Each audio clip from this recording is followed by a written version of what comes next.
اللهم صل على سيدنا محمد يا رب صل وسلم. بسم اللہ الرحمن الرحیم نحمدہ ونصلی علی رسولہ الکریم. ہمارے 2 پارے الحمدللہ کمپلیٹ ہو چکے ہیں، بلکہ 3 پارے. 30واں پارہ بھی ہمارا تفسیر کے لیکچر میں کمپلیٹ ہو چکا ہے، پہلا بھی اور دوسرا بھی، اور آج انشاءاللہ تیسرا شروع ہوگا. حسب معمول سب سے پہلے اس رکوع کا لفظی ترجمہ مختصر گرامر کے ساتھ، پھر اس کی تفسیر، اور پھر اس میں جو مختصراً علمی نکات ہیں وہ انشاءاللہ میں بیان کروں گا نمبر وار. اعوذ باللہ من الشیطان الرجیم، بسم اللہ الرحمن الرحیم. تلک الرسل، تلک کا معنی یہ، رسل رسول کی جمع ہے، یہ جو پیغمبر ہیں. فضلنا، فضل یفضل تفضیلا، سبح یسبح کی طرح فضیلت دینا. فضلنا، ہم نے فضیلت دی ہے، بعضہم ان میں سے بعض کو، علی بعض بعض پر. منہم ان میں سے بعض ایسے ہیں، من ایسے ہیں کہ کلم اللہ جن سے اللہ نے کلام کیا. ورفع بعضہم درجات، اور بعض کو بلند کر دیا، درجات بہت زیادہ درجات. وآتینا عیسی ابن مریم، اور ہم نے عطا کیا عیسیٰ ابن مریم کو البینات، واضح دلائل، روشن دلائل. وَأَيَّدْنَاهُ، اور ہم نے طاقت دی عیسیٰ کو، بروح القدس، مقدس روح کے ذریعے. وَلَوْ شَاءَ اللَّهُ، اور اگر اللہ چاہتا، مَقْتَتَلَ، ما کا معنی نہیں، اقتتل آپس میں قتال کرنا، اکتسبہ کی طرح. مَقْتَتَلَ الَّذِينَ مِن بَعْدِهِمْ، نہیں قتال کرتے وہ لوگ جو ان پیغمبروں کے بعد آئے. من بعدی، بعد اس کے کہ، ما بعد اس کے کہ، جاءتہم البینات، ان کے پاس واضح دلائل آ گئے تھے. یعنی واضح دلائل آنے کے بعد بھی یہ لوگ قتال نہ کرتے اگر اللہ چاہتا. وَلَٰكِنِ اخْتَلَفُوا، وَلَٰكِنْ اخْتَلَفُوا تھا اصل میں، ملا کے پڑھا جاتا ہے، وَلَٰكِنِ اخْتَلَفُوا، لیکن انہوں نے اختلاف کیا. فَمِنْهُمْ، پس ان میں سے بعض ایسے تھے، من آمنا، جو ایمان لائے. وَمِنْهُمْ من، اور ان میں بعض ایسے تھے، کفر، جنہوں نے کفر کیا. وَلَوْ شَاءَ اللَّهُ، اور اگر اللہ چاہتا، مَقْتَتَلُوا، یہ آپس میں قتال نہ کرتے. وَلَٰكِنَّ اللَّهَ، لیکن اللہ تعالی، يَفْعَلُ مَا يُرِيد، کرتا ہے وہ، یرید جو چاہتا ہے، جو جس چیز کا ارادہ کرتا ہے. اراد یرید، ارود یربد کی طرح ہے. یا ایہا الذین آمنوا، اے لوگو جو ایمان لائے ہو، انفقوا، اکرموا کی طرح انفاق کرو، مما اصل میں تھا من ما، رزقناکم، جو رزق ہم نے تمہیں دیا ہے، من قبل ان یأتی، اس سے پہلے کہ آ جائے، یوم، ایک دن، لا بیع فیہ، جس میں کوئی بیع نہیں ہے. بیع خرید و فروخت کو کہتے ہیں، جس میں کوئی بیع نہیں ہے. ولا خلۃ، اور نہ دوستی. خلہ گہری دوستی کو کہتے ہیں، جس کو خلیل اسی سے نکلا ہے، جو بالکل آپ کا گہرا دوست ہوتا ہے نا. حدیث میں آتا ہے، لو کنت متخذا خلیلا لاتخذت ابا بکر خلیلا، اگر میں کسی کو اپنا خلیل بناتا تو ابو بکر کو بناتا، لیکن میرا خلیل صرف اللہ ہے. تو بہت ہی گہرا جو دوست ہوتا ہے نا، اس کو خلیل کہا جاتا ہے. ولا خلۃ، اور کوئی دوستی نہیں ہوگی. ولا شفاعۃ، اور کوئی شفاعت نہیں ہوگی. والکافرون هم الظالمون، اور کافر لوگ ہی ظالم ہیں. اللہ لا الہ الا ہو، اللہ وہ ذات ہے کہ لا الہ الا ہو، نہیں ہے کوئی معبود سوائے اس کے. الحی القیوم، الحی کا معنی زندہ ہے، القیوم تھامنے والا ہے ہر چیز کو. قیم عربی میں کہتے ہیں حاکم کو، نگہبان کو، ذمہ دار کو. جیسے قرآن میں آتا ہے الرجال قوامون، مرد جو ہیں وہ سربراہ ہیں. اور اس میں صرف سربراہی کا معنی نہیں ہوتا قوام یا قیم میں، بلکہ وہ سربراہ جس کی ذمہ داری بھی ہو. ایک تو ہوتا ہے نا بادشاہ، جو بس حاکم ہوتا ہے اور وہ سمجھتا ہے کہ سب پر میری حکومت ہے، تو اس کو تو ملک کہیں گے، بادشاہ کہیں گے. قیم کا معنی جو جس میں ذمہ داری کا عنصر بھی پایا جائے، جیسے باپ اپنی اولاد کے لیے ہوتا ہے. کہ صرف وہ بڑا نہیں ہے بلکہ اس کے ذمے اولاد کو کچھ ہوتا ہے تو باپ سے سوال کیا جاتا ہے.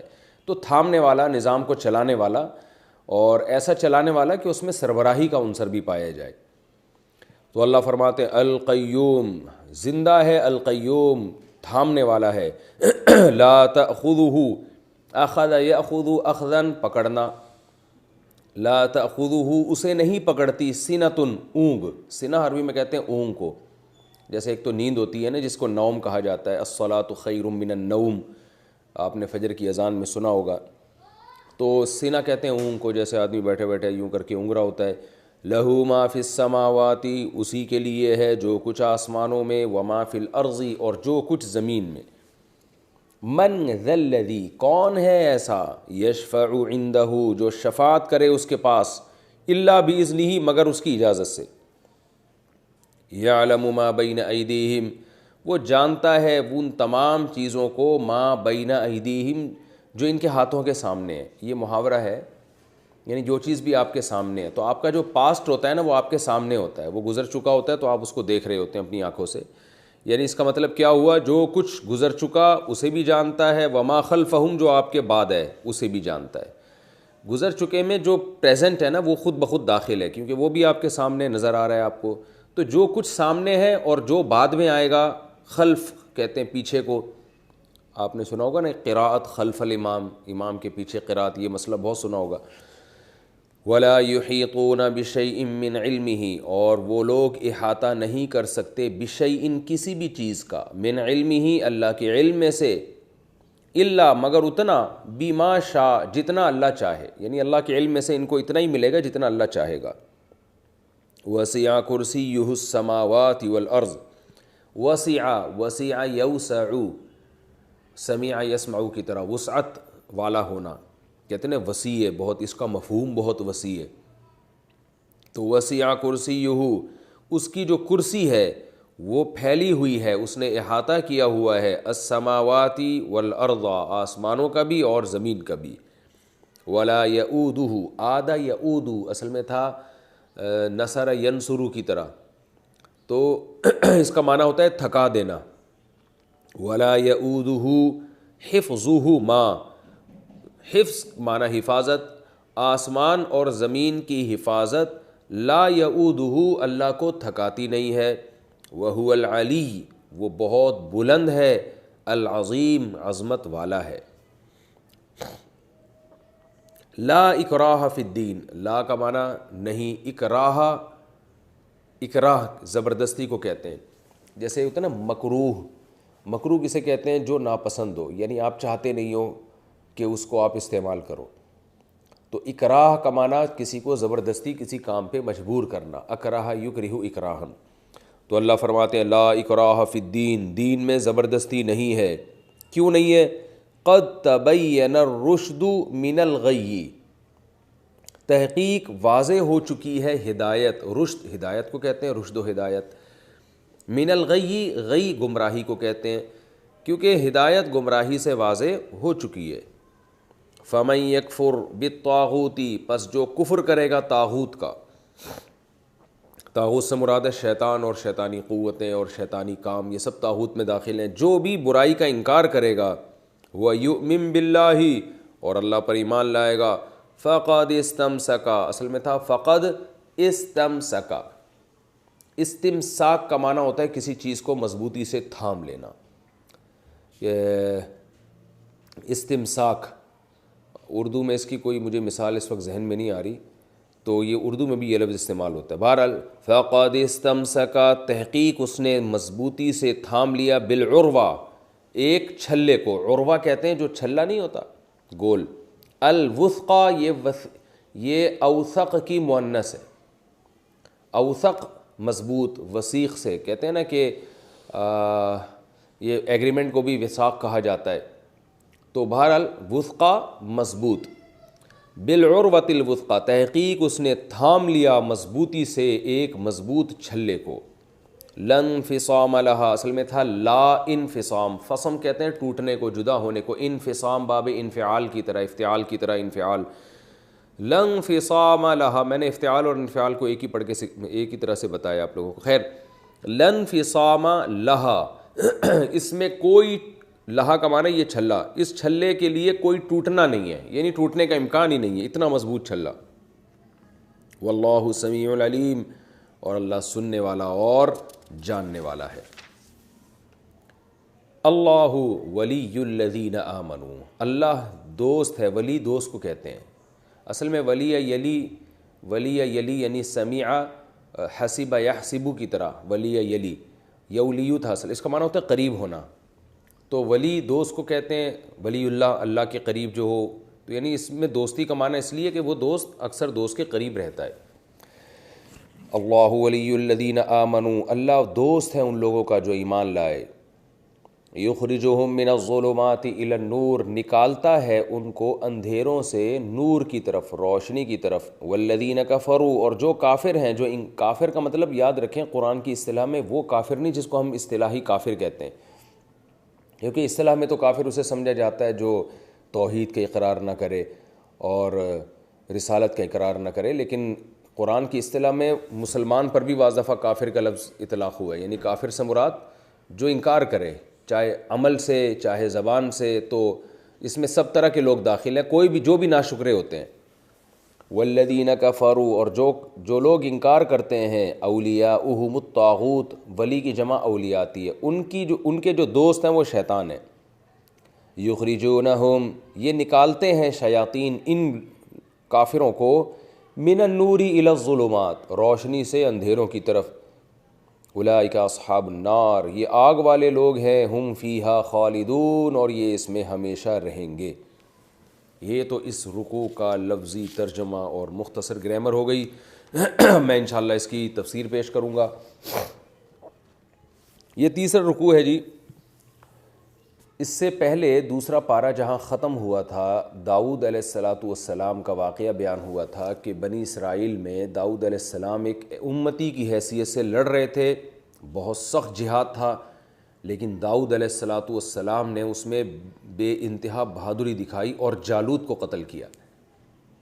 تو اللہ تعالیٰ نے آپ کو علم بھی عطا فرمایا، نبوت بھی عطا فرمائی، اور اللہ نے آپ کو وہ کچھ سکھایا جو اللہ نے چاہا، پرندوں کی بولیاں اور لوہے کو پگھلانا، آپ کے ہاتھ میں لوہا پگھل جایا کرتا تھا، زرہیں بنایا کرتے تھے، جنگی لباس بنایا کرتے تھے، یہ ساری جو یہ اس زمانے کی، یوں سمجھیں کہ آپ ایک ٹیکنالوجی تھی اس زمانے میں، وہ اللہ تعالیٰ نے داؤد علیہ السلام کو عطا فرمائی بطور معجزہ۔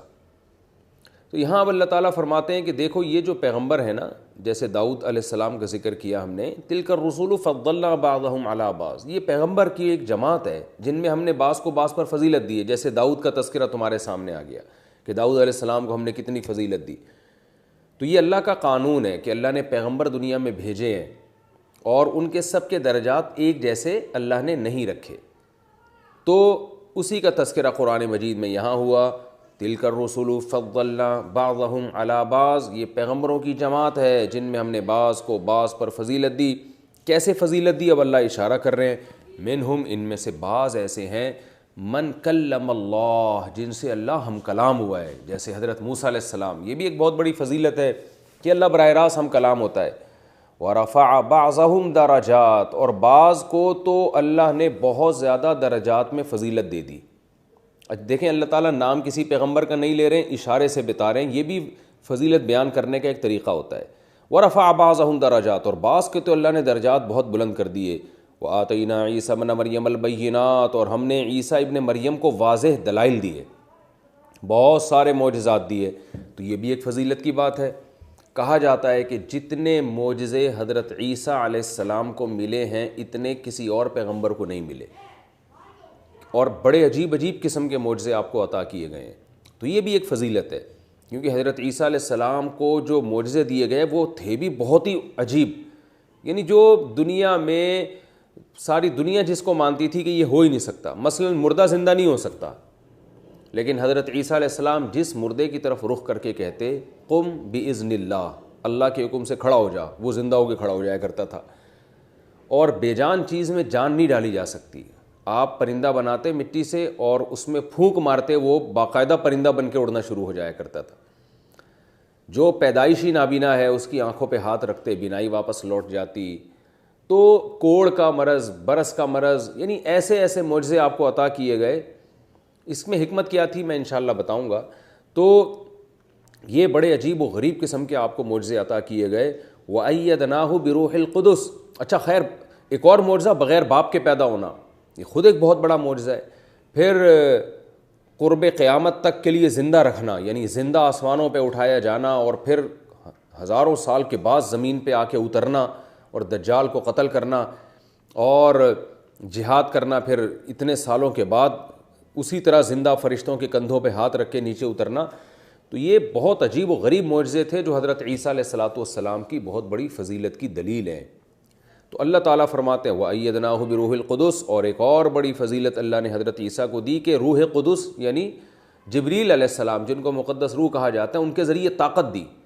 کیونکہ آپ تنہا تھے اور یہودی آپ کو قتل کرنے کی کوششوں میں مسلسل لگے ہوئے تھے، تو اللہ جبریل کے ذریعے آپ کی حفاظت فرمایا کرتے تھے. تو یہ تمام فضائل اللہ نے حضرت عیسیٰ علیہ السلام کو دیے. اچھا، اس آیت میں بڑی دلچسپ بات یہ ہے کہ اللہ تعالیٰ نے حضرت موسیٰ علیہ الصلاۃ والسلام کا بھی تذکرہ کیا، اس سے پہلے داؤد علیہ السلام کا بھی تذکرہ ہو گیا اور حضرت عیسیٰ علیہ السلام کا بھی تذکرہ ہو گیا. جو سب سے عظیم پیغمبر ہیں سید الانبیاء محمد صلی اللہ علیہ وسلم، ان کا تذکرہ تو یہاں ہونا چاہیے تھا.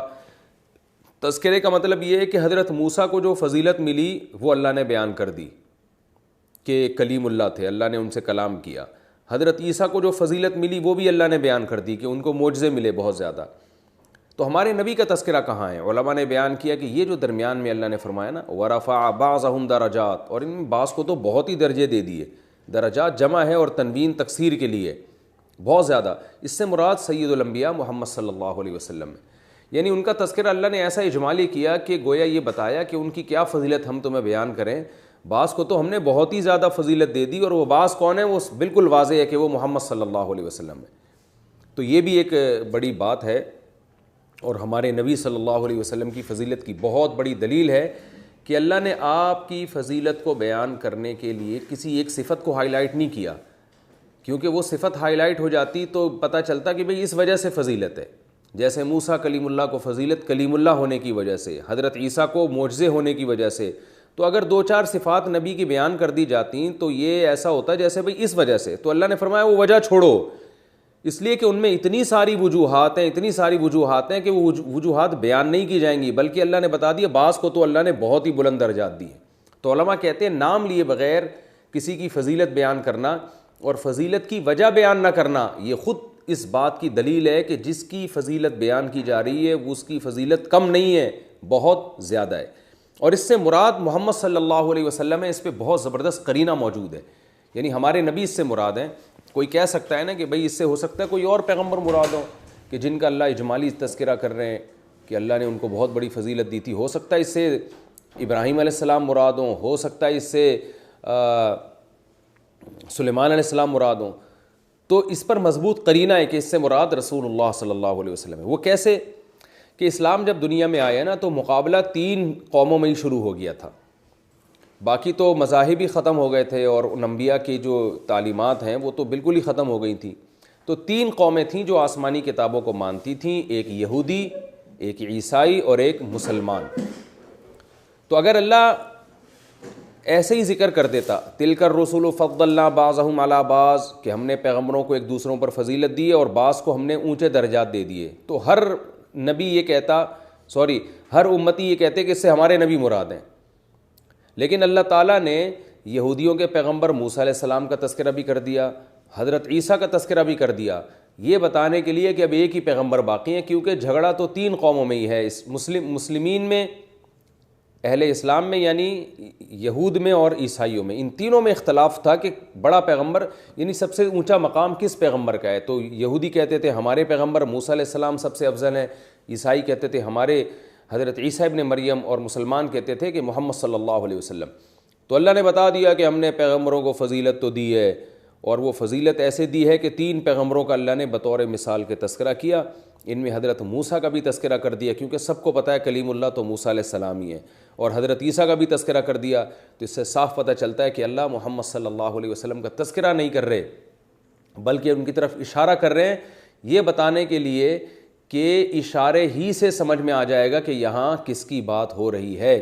جب کسی بڑے کا تذکرہ کیا جاتا ہے تو بعض دفعہ اشارتاً بات کی جاتی ہے کہ سب کو پتہ چل جائے کہ بھئی اس سے تو یہی مراد ہو سکتے ہیں, اس میں نام لینے کی حاجت نہیں ہے.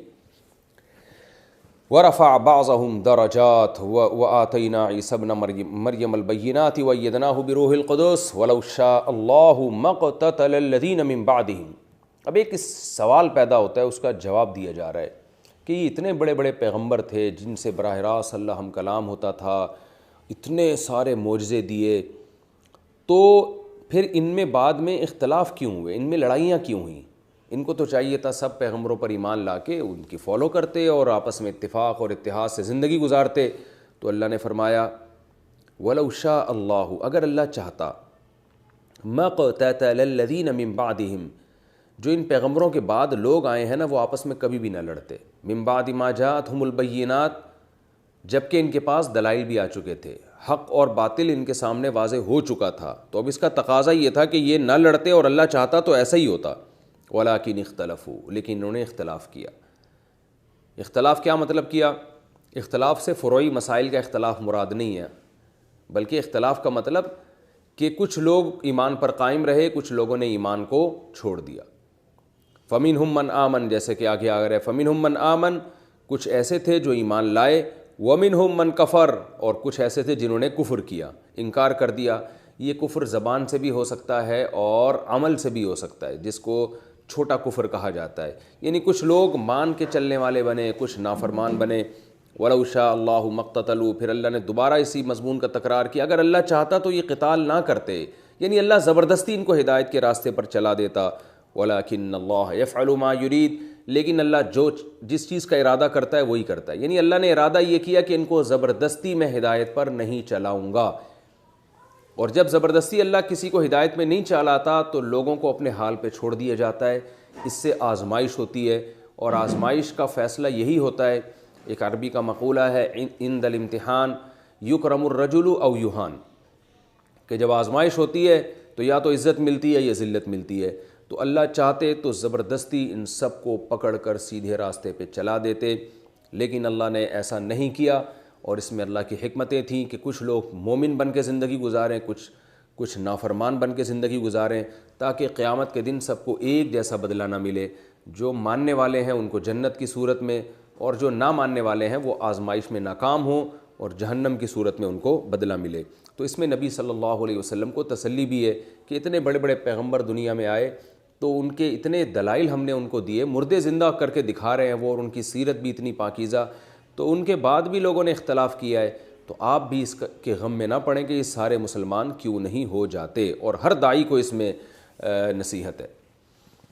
یا ایھا الذین آمنوا, اے ایمان والو, انفقوا مما رزقناکم, خرچ کرو اللہ کے راستے میں. سورہ بقرہ کا یہ مضمون میں نے بتایا تھا نا چل رہا ہے, جس میں جہاد کی آیتیں بہت ہیں, اللہ کی راہ میں خرچ کرنے کا حکم بہت ہے. کیونکہ قرآن جو حکام بیان کر رہے ہیں, جب تک اسلامی حکومت نہیں ہوگی تو وہ حکام اعلیٰ وجہ الکمال اور صحیح طرح سے نافذ نہیں ہو سکتے. دوسروں کے محتاج بن کے تو وہ تو اپنی مرضی کے قوانین چلائیں گے.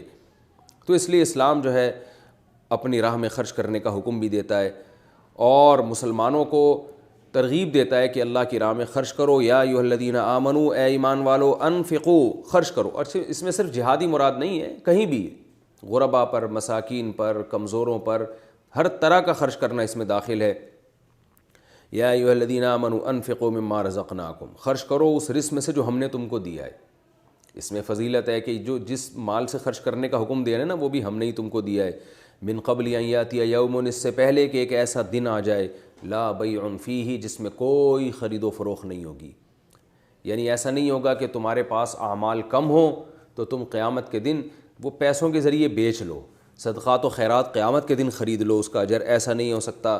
ولا خلۃ, اور نہ کوئی دوستی کام آئے گی.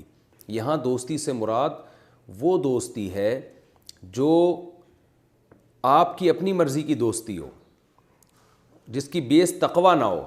کیونکہ قرآن میں دوسری جگہ پر اللہ نے فرمایا الاخلاء یومئذ بعضهم لبعض عدو الا المتقین, قیامت کے دن دوست ایک دوسرے کے دشمن ہوں گے سوائے پرہیزگاروں کے.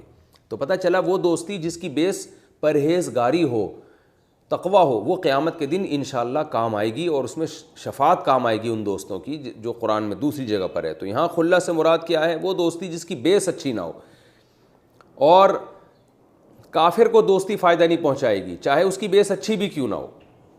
تو یعنی ہر قسم کی دوستی اس میں داخل نہیں ہے۔ وہ دوستی کہ دوست آپ کو اپنے اعمال دے دے، اتنی ایسی دوستی کہ دوست آپ کو اپنے اعمال دے کے آپ کو عذاب سے بچا لے، تو اس طرح کی دوستی قیامت کے دن نہیں ہوگی۔ ولا شفاعت، اور نہ کوئی شفاعت۔ تو یہاں بھی مراد کون سی شفاعت ہے؟ وہ شفاعت جو زبردستی کی ہو، جو ان اصولوں کے مطابق نہ ہو جو قرآن و سنت نے بیان کیے ہیں۔ وہ اصول کیا ہیں؟ وہ اصول میں انشاءاللہ آگے بیان کروں گا، اور پہلے بھی بیان کر چکا ہوں، اگلی آیت میں آیت الکرسی میں اس کی مزید تفصیل آ رہی ہے۔ والکافرون هم الظالمون، اور کافر لوگ ہی ظالم ہیں کہ یہ سب کچھ جاننے کے باوجود بھی اعمال کی طرف نہیں آتے اور ایمان کی طرف نہیں آتے، لہذا وہ اپنی جان پر ہی ظلم کر رہے ہیں۔ اللہ لا الہ الا ہو۔ کیوں ظالم ہے کافر لوگ؟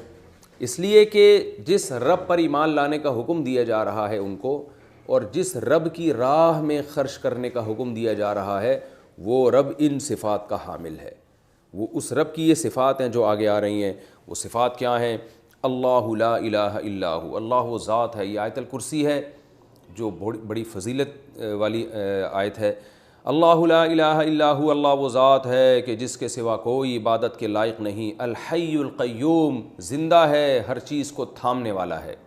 لا تأخذہ سنۃ ولا نوم، اسے نہ اونگ آتی ہے نہ نیند آتی ہے، کبھی غافل نہیں ہوتا۔ لہو ما فی السماوات و ما فی الارض، جو کچھ آسمانوں میں اور جو کچھ زمین میں ہے سب کچھ اسی کا ہے۔ من ذا الذی یشفع عندہ، کون ہے جو شفاعت کرے اس کے پاس؟ الا باذنہ، مگر اس کی اجازت سے۔ تو اس سے صاف پتہ چلتا ہے کہ قرآن میں جہاں آتا ہے نا کہ کوئی کسی کی شفاعت نہیں کرے گا، اس سے وہ شفاعت مراد ہے جو اللہ کی پرمیشن کے بغیر ہو، کیونکہ یہاں اللہ نے بتا دیا کوئی بھی شفاعت نہیں کر سکتا مگر اللہ کی اجازت سے کر سکتا ہے۔ اور اللہ کی اجازت کس کو ہوگی؟ اس کا قرآن اور سنت میں دوسرے مقام پہ تذکرہ آیا ہے۔ نمبر 1، کافر کی شفاعت کی اجازت نہیں ہوگی۔ نمبر 2، شفاعت جو مسلمان کی شفاعت ہوگی تو اس میں بھی اتنی جتنی باؤنڈری اللہ تعالیٰ کھینچتے ہیں، اس میں بھی لامحدود شفاعت نہیں ہوگی، یہ 2 شرطوں کے ساتھ۔ اور اس کی تفصیل میں دوسرے جو تفسیر کے لیکچر میں یہ موضوع آیا اس میں بہت ڈیٹیل سے بیان کر چکا ہوں۔ من ذا الذی یشفع عندہ الا باذنہ یعلم ما بین ایدیہم وما خلفہم، اللہ نے پہلے تو اپنی قوت کا ذکر کیا، اپنی صفات کا، اب اپنی جو علم ہے اس کا تذکرہ کر رہا ہے، جو کچھ سامنے ہے، جو کچھ تمہارے پیچھے ہے۔ ما کانا وما یکون اسے کہا جاتا ہے۔ ما کانا کا مطلب وہ جو ہو چکا، وما یکون جو ہو رہا ہے اور ہوگا، سب کچھ کو جانتا ہے، اور تمہارا علم ناقص ہے۔ ولا یحیطون بشیء من علمہ الا بما شاء، تم اللہ کے علم میں سے کچھ بھی حاصل نہیں کر سکتے مگر اتنا جتنا اللہ چاہے۔ آج انسان بڑا فنڈر بنا ہوا ہے کہ مجھے سب پتہ چل گیا، خدا کا انکار کر دیتا ہے اس علم کی بیس پر۔ تو اللہ فرماتے ہیں تمہارے پاس اتنا معمولی سا علم ہے، بہت ہی معمولی، اور وہ بھی جتنا اللہ نے دے دیا۔ جو علم اللہ نہیں دینا چاہتا وہ تو تمہیں کبھی بھی پتہ چلے گا ہی نہیں، تو یہ اس میں بھی اللہ کے محتاج ہو۔ وسع کرسیہ السماوات والارض، اس کی جو کرسی ہے وہ آسمان اور زمین کو گھیرے ہوئے۔ یہ کرسی کیا ہے، اس کی کیفیت کیا ہے؟ کرسی کے جو ظاہری ترجمہ ہے وہ تو بادشاہوں کی جو جیسے کرسی ہوا کرتی ہے جس پہ وہ جلوہ افروز ہوتے ہیں، تو اللہ تعالیٰ چونکہ انسانوں سے انسانوں کے محاوروں میں بات کرتے ہیں، ہم سے ہمارے محاوروں میں بات کرتے ہیں، تو اللہ نے اپنے لیے عرش کا بھی تذکرہ کیا کہ میرا تخت ہے جس پہ میں جلوہ افروز ہوتا ہوں، اس پہ کرسی ہے جس پہ میں قرار پکڑتا ہوں، جس پہ میں بیٹھتا ہوں۔ تو ہم سے اللہ ہمارے انداز میں بات کرتے ہیں، تو اس لیے ان چیزوں کی گہرائی میں جانے کی اجازت نہیں ہے، متشابہات میں سے ہیں۔ قرآن میں دوسری مقام پر اللہ نے فرمایا کہ جو ایمان والے لوگ ہیں، اہل علم ہیں، وہ متشابہات کی بحث میں نہیں پڑتے، بس اتنی بات ہے کہ اللہ نے ہم سے ہمارے ذہن کے مطابق بات کی ہے، اور بتایا کہ میری کرسی چھوٹی نہیں ہے، وہ آسمان اور زمینوں کو گھیرے ہوئے۔ حدیث میں آتا ہے کہ کرسی کی مثال، اللہ کی کرسی ایسے ہے جیسے ایک چھلا ہو ایک میدان میں پڑا ہوا ہو، تو یہ چھلا جو ہے نا یہ گویا زمین اور آسمان ہے، اور وہ میدان کرسی ہے، اور وہ کرسی عرش پہ ایسی ہے جیسے کہ چھلا اس میدان میں، یعنی عرش جو ہے وہ کرسی سے بھی بڑا ہے۔ تو اب ہمیں اس کی کیفیات معلوم نہیں ہے، اس کے ظاہر پر ہم یقین رکھتے ہیں، اس کی حقیقت کیا ہے وہ اللہ ہی بہتر جانتا ہے۔ جیسے محاوروں میں کہا جاتا ہے نا کہ وہ بادشاہ کی جو کرسی ہے وہ بہت مضبوط ہے اور بادشاہ کی کرسی چھوٹی نہیں ہے اور بادشاہ کرسی پہ تخت پہ جلوہ افروز ہو گیا. تو یہ سب چیزیں عام محاوروں میں آج بھی استعمال ہوتی ہیں. فرمایا اس کی کرسی آسمان اور زمین کو گھیرے ہوئے, یعنی بڑا زبردست طاقتور بادشاہ ہے, ہر چیز اس کے کنٹرول میں ہے. ولا یؤودہ حفظہما, اور اتنے بڑے آسمانوں اور زمین کی حفاظت اسے تھکاتی نہیں ہے. العلی العظیم, یہ تمام صفات کے بعد اللہ بتا رہے ہیں کہ وہ ہر لحاظ سے بلند ہے اور عظمت والا ہے.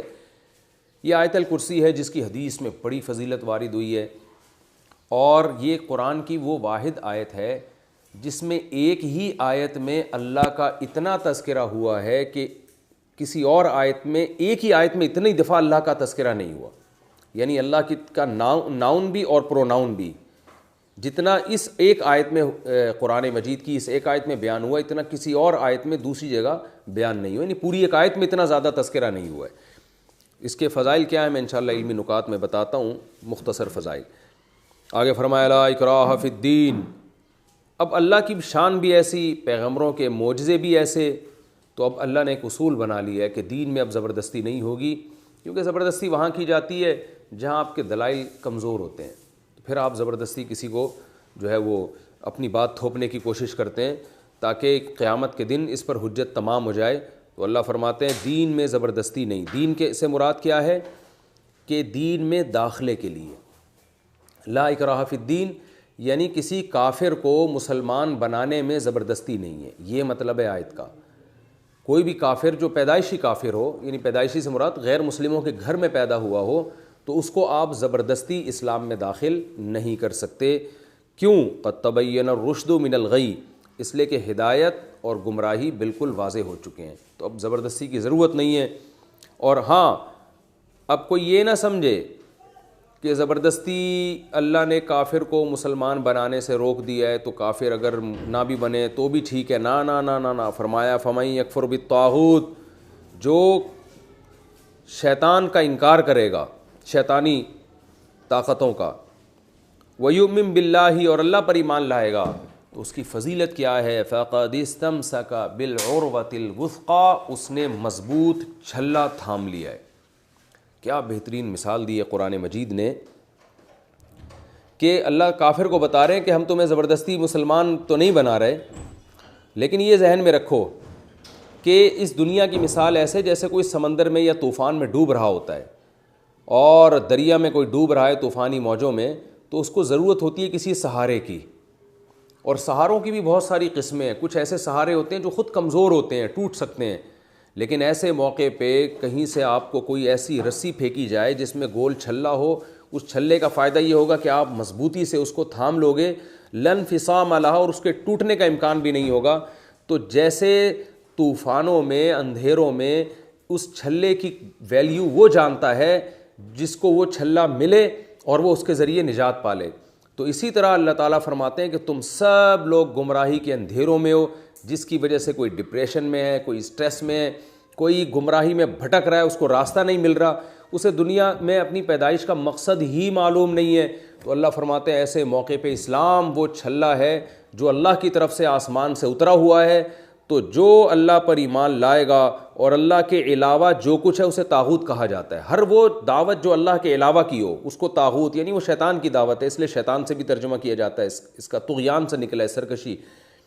تو اللہ فرماتے ہیں کہ جس نے بھی شیطانی قوتوں کا, یعنی اللہ کے علاوہ ہر چیز کی نفی کر کے اللہ کو مضبوطی سے تھام لیا, تو حقیقت میں اس نے اللہ کو نہیں تھاما بلکہ مضبوط چھلے کو پکڑ لیا اس نے. لن فصام لہا, جس کے ٹوٹنے کا امکان نہیں ہے. چھوڑ دو تو الگ بات ہے, ٹوٹے گا نہیں ہے, یہ تمہیں تباہی سے بچائے گا. تو یہ اسلام کی بہت بڑی فضیلت ہے. اس میں غیر مسلموں کو دعوت دی گئی ہے کہ آؤ اسلام کے چھلے کو مضبوطی سے تھام لو, اس تباہی میں اس کے علاوہ تمہیں مصیبت سے نکالنے والا کوئی بھی نہیں ہے. واللہ سمیع علیم, اللہ سننے والا اور جاننے والا ہے. تمہارے حالات کو سن بھی رہا ہے, تمہاری باتوں کو, اور تمہارے حالات کو جان بھی رہا ہے. اچھا, یہ بھی ذہن میں رکھیں کہ یہ جو قرآن مجید میں اللہ کا ارشاد ہے لا اکراہ فی الدین, دین میں زبردستی نہیں ہے, تو اس میں 3 باتوں کا جاننا ضروری ہے. پہلی بات کہ جو مسلم گھرانے میں پیدا ہوا ہو اور بعد میں مرتد ہو جائے تو اس پہ زبردستی ہے اسلام میں، یہ صحیح احادیث سے یہ مضمون ثابت ہے، اس کو اسلام چھوڑنے کی اجازت نہیں ہے، کیونکہ اس پہ حجت بہت زیادہ تمام ہو چکی ہے، کیونکہ اس کو گویا بغاوت سمجھا گیا ہے۔ تو اسلام میں داخلہ انسان کا اپنی مرضی سے ہوگا، واپسی کا آپشن اسلام میں نہیں رکھا گیا۔ اس میں حکمتیں کیا ہیں، مصلحتیں کیا ہیں، یہ پھر بہت الگ ٹاپک ہے، اس میں بہت سارے اعتراضات ہیں، پھر ان اعتراضات کے جوابات ہیں۔ یہ بالکل ایک ایسے ہی مثال ہے جیسے آپ کسی ملک کی نیشنلٹی حاصل کر لیتے ہیں، تو اب آپ کو اس ملک کے خلاف نیشنلٹی حاصل کرنے کے بعد اس کے بعد پھر آپ کو اپنی مرضی سے نکلنے کی اجازت نہیں دی جاتی۔ آپ کسی ملک میں جا کے رہیں، نیشنلٹی حاصل نہ کریں، کوئی مسئلہ نہیں ہے، لیکن ایک دفعہ آپ کو جب وہاں کی قومیت مل جائے تو پھر اس کے اصول کچھ اور ہیں۔ کچھ ملک تو ایسے ہیں جو نیشنلٹی منسوخ کر دیتے ہیں، کچھ ایسا ہے کہ اس کو بغاوت میں داخل سمجھا جاتا ہے۔ تو جیسے دنیا کے کچھ اصول ہیں، تو اللہ تعالیٰ کے بھی کچھ قوانین ہیں، اسلام کے بھی کچھ قوانین ہیں، اور اس کی بنیاد یہ ہے کہ لوگ اسلام کو مذاق نہ بنا لیں کہ آپ ادھر آئے اور ادھر لڑکتے رہے، تو اس کی اسلام میں قطعاً اجازت نہیں ہے۔ آنے کے لیے دروازہ کھلا ہوا ہے، نہ آئیں، اسلام زبردستی نہیں کرے گا، آنے کے بعد جانے کا آپشن نہیں ہے۔ اسی وجہ سے میرے ہاتھ میں جب بھی کوئی غیر مسلم مسلمان ہوتے ہیں تو میں ان کو یہ بات لازمی بتاتا ہوں کہ بھئی آپ خوب اچھی طرح سوچ لیں، سمجھ لیں، کوئی زبردستی نہیں ہے اسلام میں، آپ اسلام قبول کریں نہ کریں آپ کی مرضی۔ ہاں، ہم یہ آپ کو ضرور بتائیں گے، قرآن کہتا ہے کہ جو شخص اسلام جس کو ملا، اس کی دعوت پہنچی اور وہ تحقیق کر کے مسلمان نہ ہوا تو آخرت میں اس کا ٹھکانہ اچھا نہیں ہے۔ آخرت کی ہم بات کریں گے، اب آپ کی مرضی، آپ آخرت پر ایمان لائیں نہ لائیں، یہ آپ کا ہیڈک ہے۔ تو آپ کی مرضی، آپ مسلمان ہو یا نہ ہو، لیکن ہو گئے تو پھر واپسی کا آپشن ختم ہو جائے گا آپ کے لیے۔ اسلام میں اس کی پرمیشن نہیں، مسلمان قوم کو ہی نہیں، گورنمنٹ کو اس کی اجازت نہیں ہے کہ وہ پھر آپ کو ایسی چھوڑ دے۔ وہ الگ بات ہے، گورنمنٹ اپنی ذمہ داری پوری کرے نہ کرے، وہ گورنمنٹ کا ہیڈک ہے۔ ایک بات تو یہ، دوسری بات یہ، یعنی مرتد کو اجازت نہیں ہے کہ وہ، بلکہ اس کو 3 دن کی مہلت دی جائے گی اور 3 دن کے بعد اس کو سزا دی جائے گی۔ دوسرا مسئلہ یہ ہے کہ حضرت عیسیٰ علیہ السلام جب قرب قیامت میں نازل ہوں گے تو اس وقت حدیث کے مطابق یضع الجزیہ، وہ جزیے کے نظام کو ختم کریں گے، اور اس وقت بھی اما الاسلام و اما السیف، یا تو تلوار ہے یا اسلام ہے، یعنی اس وقت بھی پھر غیر مسلم کے پاس اسلام کے علاوہ کوئی آپشن نہیں بچے گا۔ تو وہ بھی اس آیت سے مستثنیٰ ہے۔ حضرت عیسیٰ علیہ السلام کو جب اللہ قرب قیامت میں نازل کریں گے تو ان کو یہ رائٹ دیں گے، ان کو یہ اختیار دیں گے، جیسے کہ حدیث سے ثابت ہے کہ وہ پھر یعنی یہ آپشن ختم ہو جائے گا کہ آپ کی مرضی، آپ دین پہ قائم رہیں یا نہیں رہیں، کیونکہ وہ آئیں گے اس دنیا میں اسلام کو غالب کرنے کے لیے، اور اللہ چاہتے ہیں کہ ایک وقت ایسا آئے کہ پوری دنیا گناہ سے بالکل پاک صاف ہو جائے، کفر سے بھی، شرک سے بھی، زنا سے بھی، ہر برائی سے پاک ہو جائے۔ تو اس کے لیے حضرت عیسیٰ علیہ السلام کو یہ اختیار دے دیا گیا ہے ابھی سے کہ وہ جب قرب قیامت میں نازل ہوں تو کوئی بھی غیر مسلم اس کو وہ اسلام پر تلوار کے زور سے مجبور کریں کہ یا تو اسلام قبول کرو، ورنہ حضرت عیسیٰ علیہ السلام اس سے لڑائی کریں گے، اس سے جہاد کریں گے۔ تو یہ دوسری بھی اس سے مستثنیٰ ہے۔ تیسرا کہ جب کوئی شخص اسلام میں داخل ہو جائے اور مسلمان بن جائے تو پھر اسلامی احکام پر اس کو حکومت زبردستی عمل کوائے گی۔ جیسے اگر کوئی زنا کرتا ہے تو حکومت اس کو سزا دے گی، کیونکہ بعض لوگ اس آیت سے کہتے ہیں کہ اسلام میں زبردستی نہیں ہے، تو اگر کوئی اپنی مرضی سے زنا کر رہا ہے تو کرتا رہے، اور کوئی چوری کر رہا ہے تو کرتا رہے۔ ایسا نہیں ہے بھائی، چور کا ہاتھ کاٹا جائے گا۔ ہاتھ کاٹنا اس کی علامت ہے نا کہ زبردستی اس کو چوری سے روکا جا رہا ہے، اور زانی کو کوڑے لگائے جا رہے ہیں تو کوڑوں کے ڈر سے وہ زنا سے بچے گا، اور شادی شدہ مرد اور عورت کو پتھروں سے مار کے سنسار کیا جا رہا ہے۔ اسی طرح اسلامی حکومت میں لوگوں کو نماز چھوڑنے کی اجازت نہیں ہے۔ سعودی عرب میں آپ نے دیکھا ہوگا، اب تو وہاں بھی قانون چینج ہو گیا، لیکن نمازوں کے وقت میں دکانوں کے شٹر گرتے تھے اور پنشمنٹ ملتی تھی ان لوگوں کو جو نماز نہیں پڑھتے۔ تو یہی اسلام کا قانون ہے کہ جو اہل اسلام ہیں، کیونکہ وہ آپ اپنی مرضی سے مسلمان ہیں، آپ جب اسلام کو مانتے ہیں تو اسلام کے جو شاعر ہیں، بیسک احکام ہیں، ان پہ آپ کو عمل کرنا پڑے گا۔ تو اسلام میں یہاں تک بھی فقہاء نے بیان کیا ہے کہ جب اسلامی حکومت قائم ہو تو اس میں داڑھی کاٹنے کی بھی اجازت نہیں ہے مسلمان کو، اور مسلمان عورت کو بے پردہ گھومنے کی اجازت نہیں ہے، اس پہ اس کو سزا ملے گی۔ اور جتنے بھی شریعت کے حکام ہیں، مثال کے طور پر بیٹا اپنے باپ پہ خرچ نہیں کرتا اگر، اور باپ غریب ہے اور مسکین ہے، تو حکومت زبردستی بیٹے سے پیسے لے کے باپ پہ خرچ کرے گی، کیونکہ باپ کو رکھنا، ماں کو رکھنا، یہ اولاد کی ذمہ داری ہے۔ تو اولڈ ہوم میں اگر کوئی بچہ اپنے ماں باپ کو جمع کرا رہا ہے، گورنمنٹ اس کی پرمیشن نہیں دے گی اس کو کہے گی کہ اپنے اولاد کو، اپنے والدین کو گھر میں رکھے، ان پہ خرچ کرو.